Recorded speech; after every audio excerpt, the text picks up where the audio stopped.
So welcome to our episode 6 for Tkachuk Immigration, and it's all about immigration, and today it's all about HR. So we're gonna learn a lot about the employment rights, employee rights, LMIAs, and so on. So here's our guest, Sofiya.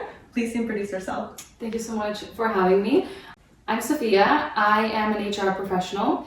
I've been actively working in the industry for about 6 or 7 years. Have quite a bit of experience with all the summarized bullets you just mentioned there. So I'm excited to talk and share what I know. How did you get into HR? So, extremely funny story. I was in grade 12. I grew up with a single mom, and my mom was sitting with my sister, and they were like, what are we gonna do with her? It's time to go to school. What are you gonna do, right? Exactly.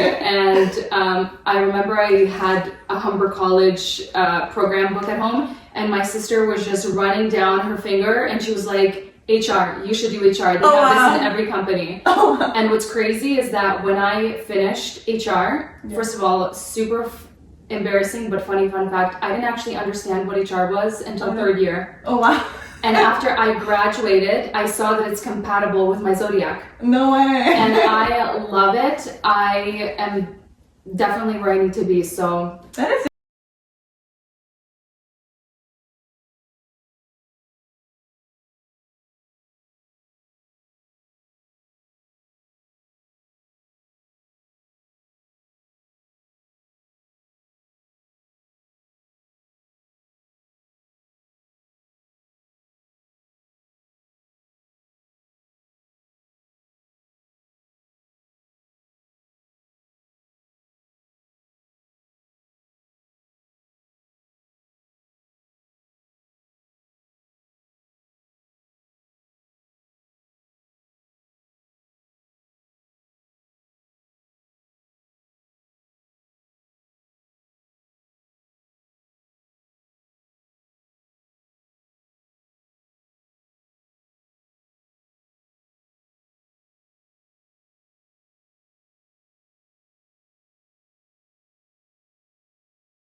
don't know this for a fact, but from my observation, I think the biggest challenge with unemployment could be that we are allowing people to immigrate into Canada. The population is growing. A lot of people come to Canada when their homes are destroyed, wars, all kinds of displacements.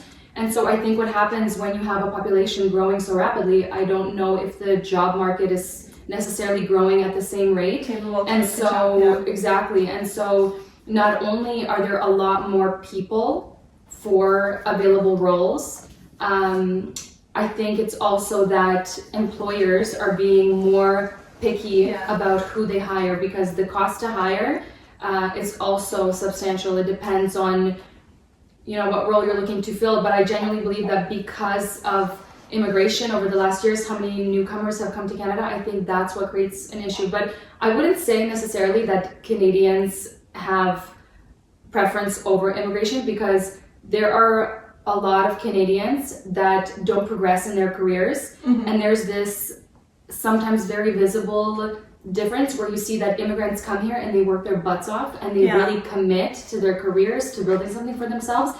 And then oppositely, you have a lot of people that are born in Canada. Sometimes I get resumes and the highest level of education is high school.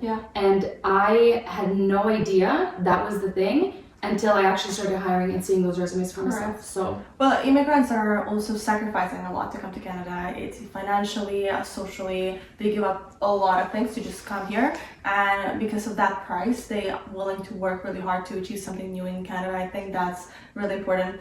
To that topic, I also feel, yes, population, but also potentially transitioning to AI a lot. 100%. So big corporations, like I see a lot of articles laying off tons of people and good qualified workers, right? And what would you say would be the best in-demand jobs in Canada right now that you don't have to worry about laid off?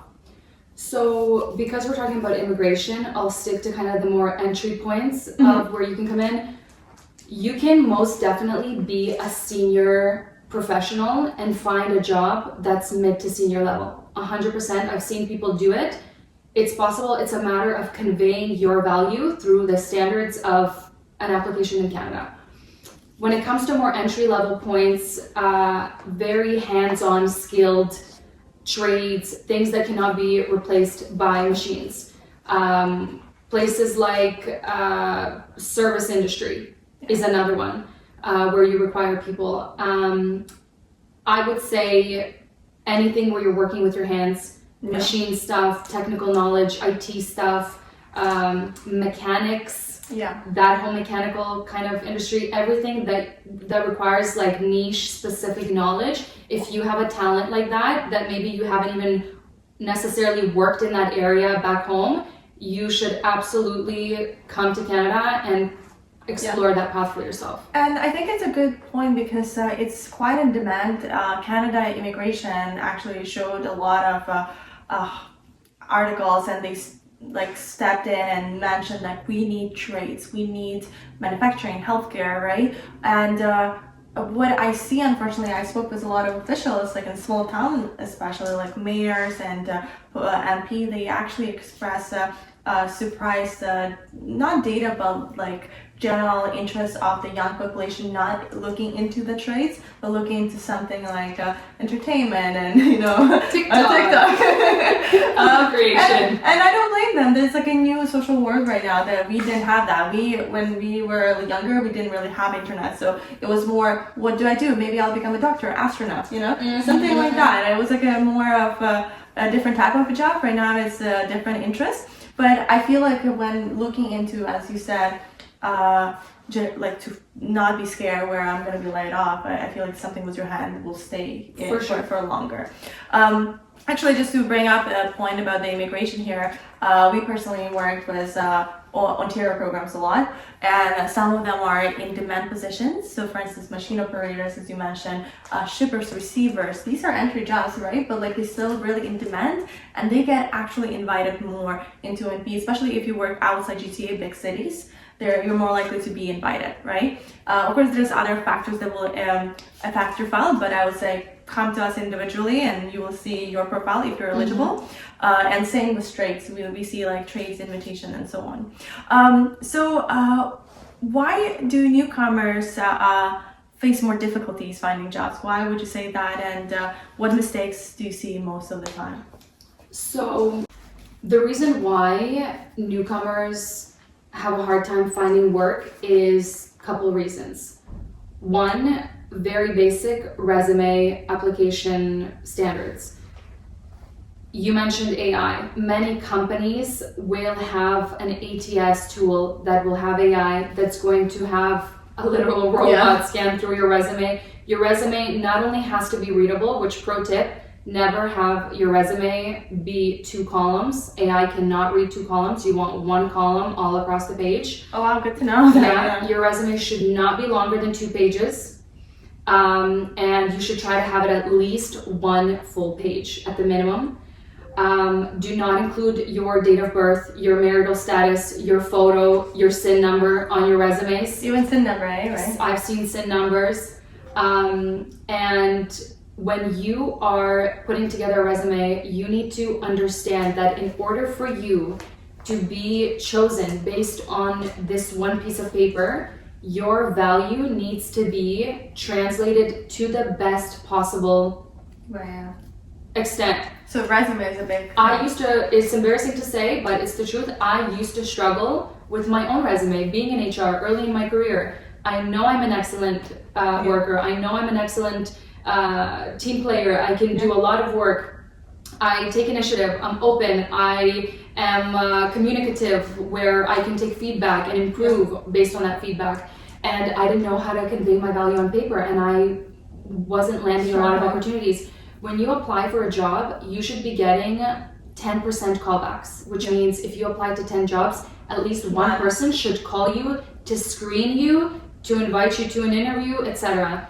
When you get a call, that means your resume aligns they're the looking for. company. And I think it's so important actually. Like I remember even when I was like applying for government jobs, it's really computer based, right? Yeah. So I remember even like two of my friends, they're like almost the same background, and they applied for government jobs, and just one of them got selected. And I'm like thinking, why? It probably is actually the resume and how you presented your background and work experience to in the file. But another thing is that a lot of companies still do very manual recruitment. Yeah. And so I do fairly manual recruitment process, and I don't have a lot of time to be guessing what your skills are. Yeah. When I see a resume, we literally spend like seconds, 10 seconds. If I'm spending way too much time looking at your resume, trying to figure out if you might be a good fit or not, I'm wasting time. It's no. It's a no. It's a no. It's crazy, yeah. Yeah, and one last tip just on that is that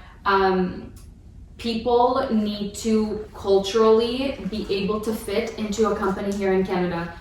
When you come from back home, you may have a lot of experience in the past, but what you need to understand is when you come to Canada, you need to be like comprehensive. Yes. You need to communicate. You need to show interest, eagerness, drive. Yeah. And I think that if you have that energy, not desperation, not overly pushing. I literally had one candidate, I left them a voice message for a phone screening. He called me 20 times. Oh wow. And he left me many messages, and he was saying, hi, you were calling to schedule an interview, and it wasn't an interview, it was just a phone screen. It was a brief, quick chat. Yeah. So that shows to me if the person is, first of all, miscommunication, right? And that kind of eagerness kind of is like an anxious kind of, it has to be balanced. Be professional, call once, follow up in a little bit, and if they don't call you, they don't call you, move on. Yeah, move on, correct. Yeah. And currently, as I know, there's new update that you cannot, as an employer, you're prohibited to require the Canadian experience only, correct? Can you still somehow check? Because do you see if the person has Canadian or foreign experience? Is there a way to find out? Yeah, so a proper resume will always have position title, company name, and location. Correct. So if the resume is proper, it will tell you where this person's from. The law says you cannot, in writing, request Canadian experience only. But the fact of the matter is, unfortunately, discrimination exists. People will be biased reviewing those applications. If they see that you don't have Canadian experience, they might be hesitant. But the reason why people hesitate is because of that cultural fit and that kind of connection that they're able to build with you. Correct. Honestly, even when, and I don't know if I'm correct or not, like for me, I look for skilled, let's say, people at the company as an employer, but I also look at I ask interesting questions like, what's your interest? What do you like? Because I need to see also if that person will be a good match with the other teammates. Because you want a good team, and in any company, if you have a happy team, like they have the same goal, they will work really well together, right? For sure. And you don't want any drama in the workplace, right? So actually going to more of the rights, what would you say are the basic rights of an employee in Canada? And also I'll talk about with you about immigrants and newcomers, what are their rights, right? So the biggest, two biggest things, you have to get paid for the work that you do. If somebody tells you, oh, come, we'll train you for free, and then after this and that, no, you should get paid even for the training. All of that has to be established in advance. I know for a fact there are people that initially discuss one hourly rate or salary, then they start working, the employer then says, oh no, actually I'm gonna pay you less. That shouldn't be the case. It should be established. Would you recommend that this has to be done in writing, right? I recommend getting a job where a company issues a formal contract. That is the best thing. You could work in many great places that don't have formalities like that, but if you want like real protection and you want that peace of mind when you're going to bed at night, I would absolutely go for a place with contract. And the other thing is safety. we're talking about manufacturing, we're talking about technical skills, right? When it comes to like any sort of industrial machinery and things like that. Injuries that can happen there, right? Yeah. Or violation of rights and anything. There are many violations of safety in workplaces, in places like manufacturing. And sometimes when you're an immigrant, you might just be like a yes person, like, yes, of course I'll do this. Yes, they told me I'm going to do it. But I want everyone to be logical, analytical, and if you're being asked to do something that you're not trained in properly, do not do it. I actually have a crazy example of someone who was hired word of mouth, no contract, no nothing, tradesperson, and at the end of the day, he was asked to climb a high structure and tarp something. What? And this person was like, I don't know how many feet up in the air. For working at heights, there is a special separate training that is... Yeah, I am even aware of it. Exactly. You cannot really do it, yeah. When I heard that, I was shocked. I was like, you should not have said yes, because you can, let's say you're young, let's say you have the energy, let's say you do parkour, okay? Yeah. But you don't know if one day you might get dizzy or something in the moment can happen. You can pass out. Literally anything can happen where you can just like lose balance for 1 second and then your life is on the line. So safety is number one thing if you're working in manufacturing type environments. Or trades, If a machine is not properly locked out, if you're being told to use a machine that you see is faulty, sparks flying, say no. You never know. I have a friend, the father like literally lost a finger at the workplace. It's crazy, you know. You have to be very careful and protect yourself with the contracts. And I think it's also protection for employer. You set the boundaries between employee and employer, which is I think really important. And I just want to add one thing. Safety is not just about the immediate hazard that you can see with your eyes. There are other types of risks. For example, if you are working in landscaping and you're cutting stone and you're breathing in the debris from the cut cement or stone, things like that as well. Just because you can like breathe a little bit, you have like a light little mask on. No, like you need to be aware. You can educate yourself. There's ways to gain this knowledge and make sure that everything that you're doing is not gonna wear you down or cause any risks. We work with a lot of also companies and employees with the LMIA, Labor Market Impact Assessment, where it's quite strict. I'd say it's really good because employers have to be they have to stay compliant. They have to follow certain rules properly, even more than, I would not say more than Canadians, but it's more audited than I would say with Canadians. And I like whenever you're a foreign worker coming to work in Canada on that, specifically on LMIA based work permit, you should definitely review your contract because that's what are you doing in Canada. You should not go extra unless it's mentioned in the contract itself. As well as if there's any, let's say, harassment at work. So we talked about like physical harm, right? Canada is an amazing country for that. There's a lot of protection for foreign workers and Canadians. And in terms of harassment, if there is someone like taking advantage of you, they shouldn't be. So if you have, but it has to be really valid. Of course, if you have proofs, you can definitely apply for a vulnerable work permit, open work permit, which will allow you to get a 1 year work permit generally. And this way, but you have to prove specifically there was harassment at work. Also for the LMIs, it's really strict. Employers who sign up for this, they should understand the responsibilities they take.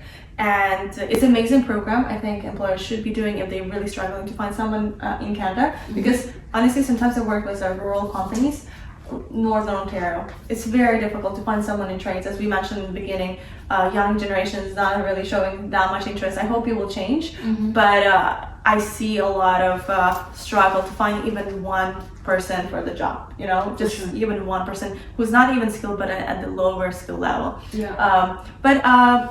Moving forward, I also want to talk to you about the different things that happen. I have a lot of clients and they ask me questions about maternity leave, maybe some conflicts at work. So for instance, I had a client recently, she was on the LMI based work permit and she got pregnant, congrats to her. So, but she was asking me about maternity leave and I said, I cannot answer this. You should definitely call like Service Ontario or something, or reach out to HR about the rules.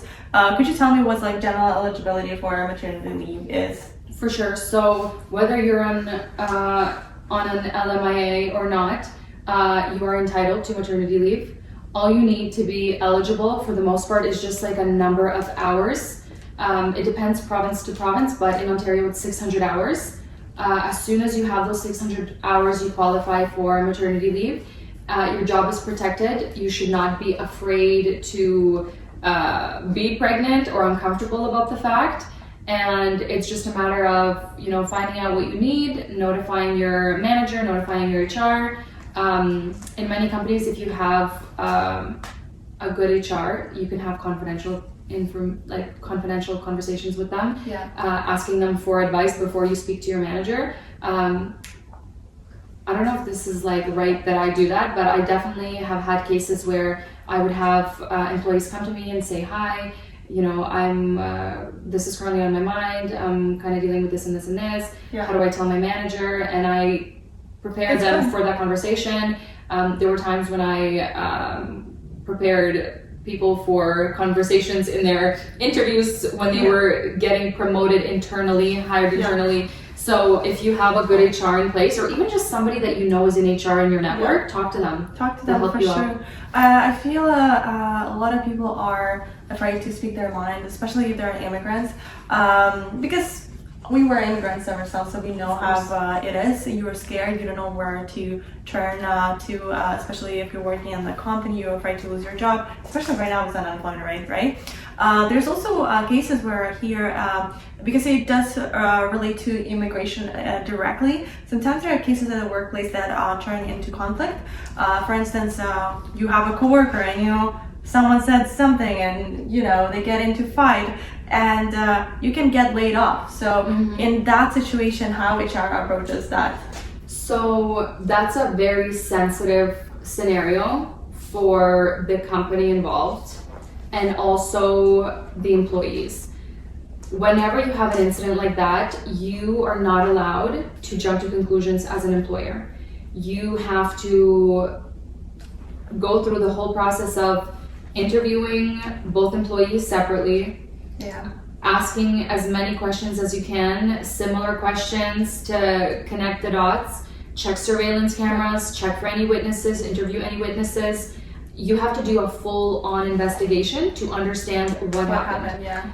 Unfortunately, there are cases where there's horseplay in the warehouse. People fool around, set each other up, poke at each other, and conflict definitely exists. I've seen it a lot throughout my career, and as an employer, you have to be very careful. You're not allowed to just pick the employee that you like and say, I got you, and then discipline or punish the other person. It depends what it is, but usually companies will have disciplinary procedures. It's different from company to company, but usually there's a verbal warning, written warning, last final written warning, termination, or sometimes there will be a suspension.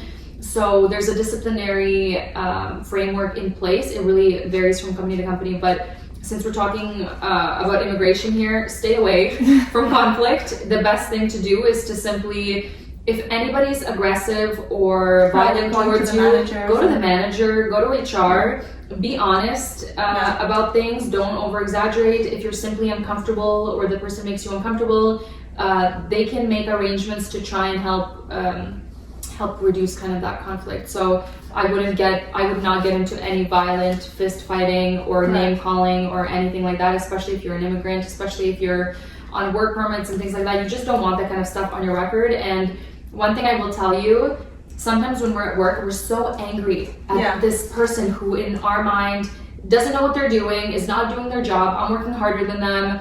Sometimes we feel such a strong urge to tell them off or explode. It is so not worth it. It is actually not worth it. I've had people tell me it feels worse after you do it, because then you go home and you're I crossed a boundary, I did something I shouldn't have, it was unprofessional. Drama, right? Yeah, so it's better to avoid conflict as much as you can and do your thing, focus on your responsibilities.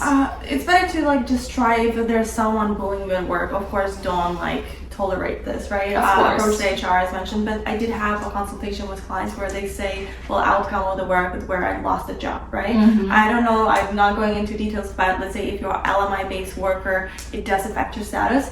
The moment you lose your job, you are no longer on the same terms and conditions as it was approved for you. So the work permit may be not considered valid if you don't follow the rules under that or conditions under that work permit. So be careful, because if you are having the work permit, you think I have a valid work permit, but technically if you're not employed, if you're not considered, that employer must actually notify Service Canada about that you are no longer working, and CBSA might be after you actually. So the best way is either find a new employer immediately or find a way to switch your status, or leave Canada and reapply, right, if you wish to return back.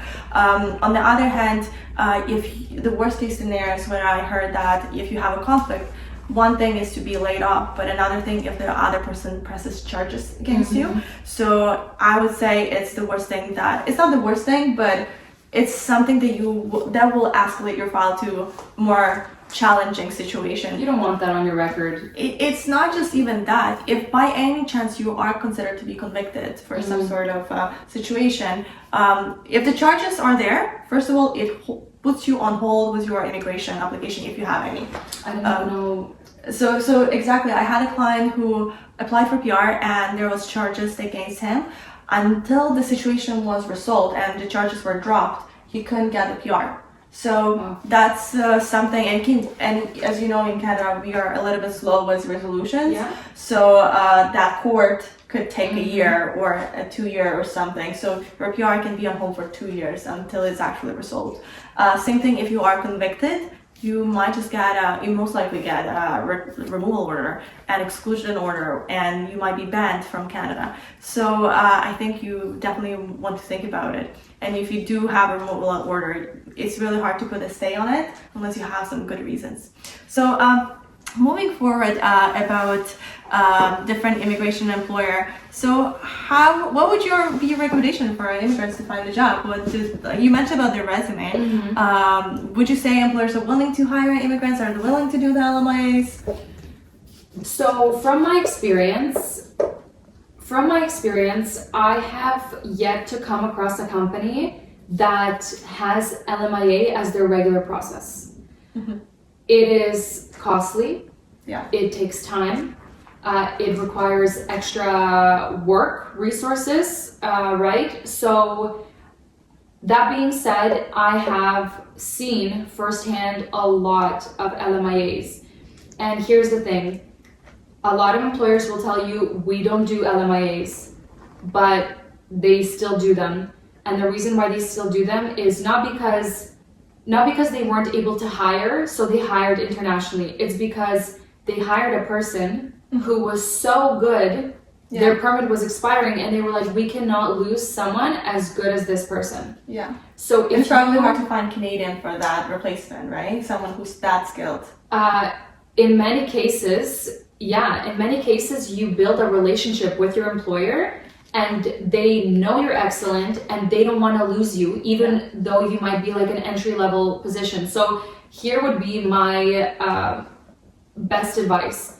Number one, when you come in, make as many friends as you possibly can for 2 reasons. One, that social support, just having friends, will mentally relieve you of so much stress of change in countries and all of that. Yes.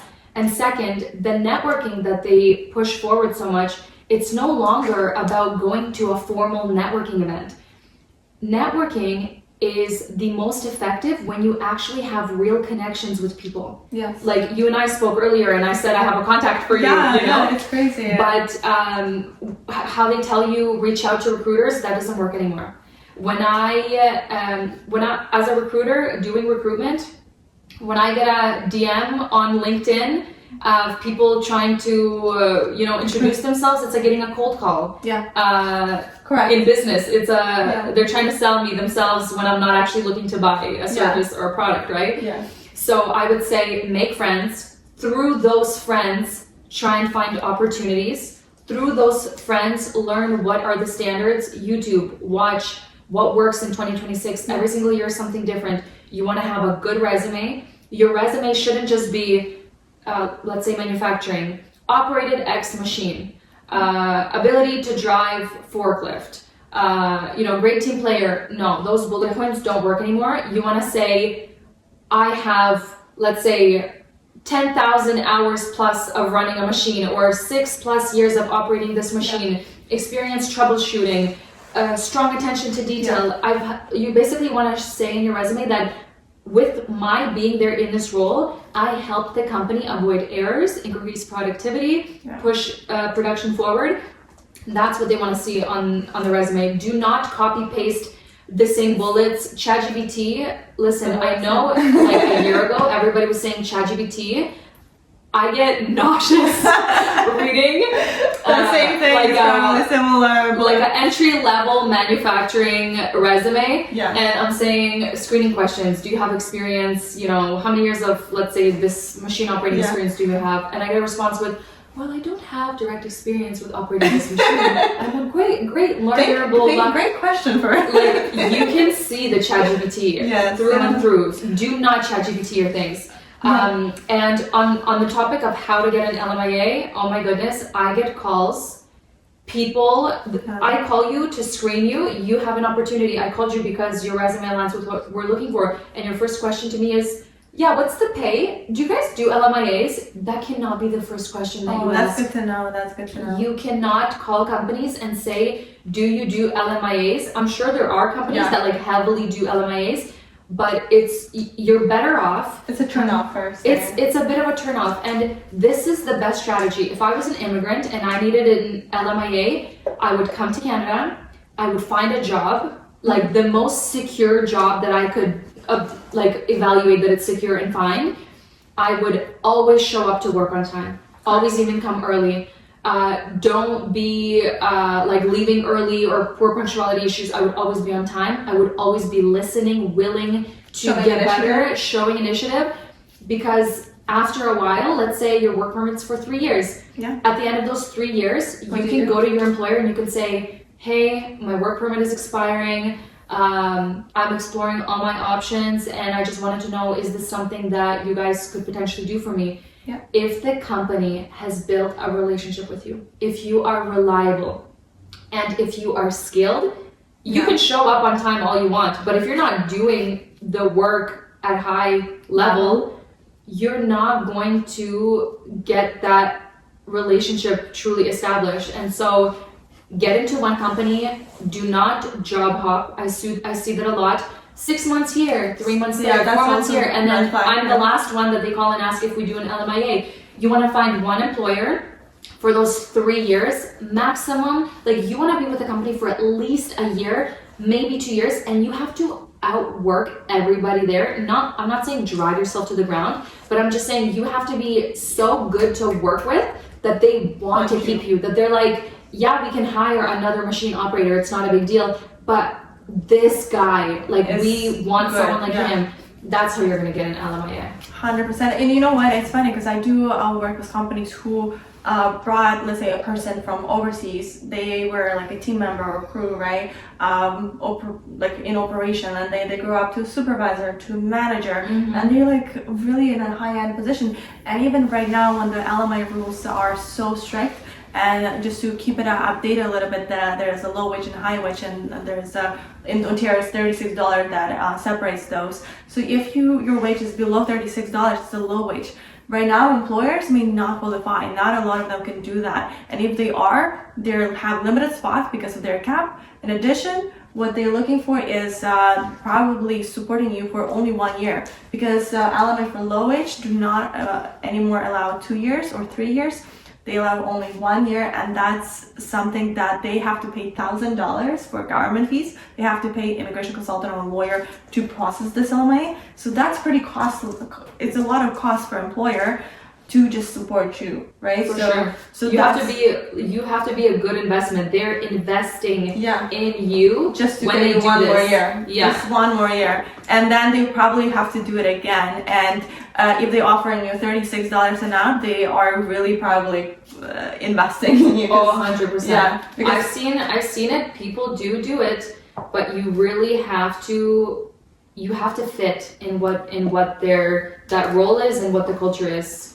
So on the closing note, I want to play some game with you. So there's going to be a rapid fire questions. Okay. So you shall not think the answer. You just have to answer it really quick. So it'll be coffee or tea, and you have to answer right away. Okay. So coffee or tea? Coffee. Remote or office? Office. Hire for skills or personality? For skills. Biggest red flag in interview?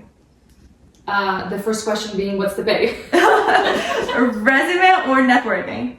Networking. One word for job market? Chaos. Run. On this note, I want to thank you very much. It was really interesting, and I learned myself a lot about the HR. I personally had some experience myself, but it's also really good to know from employee perspective, as we both were, looking for jobs. And it's really tough market right now, so I thank you very much, and I think the listeners will really appreciate that. And if you want to learn more, link in bio, and this is the person to reach out if anything. Yeah, feel free to reach out with any questions. Yes. Thank you.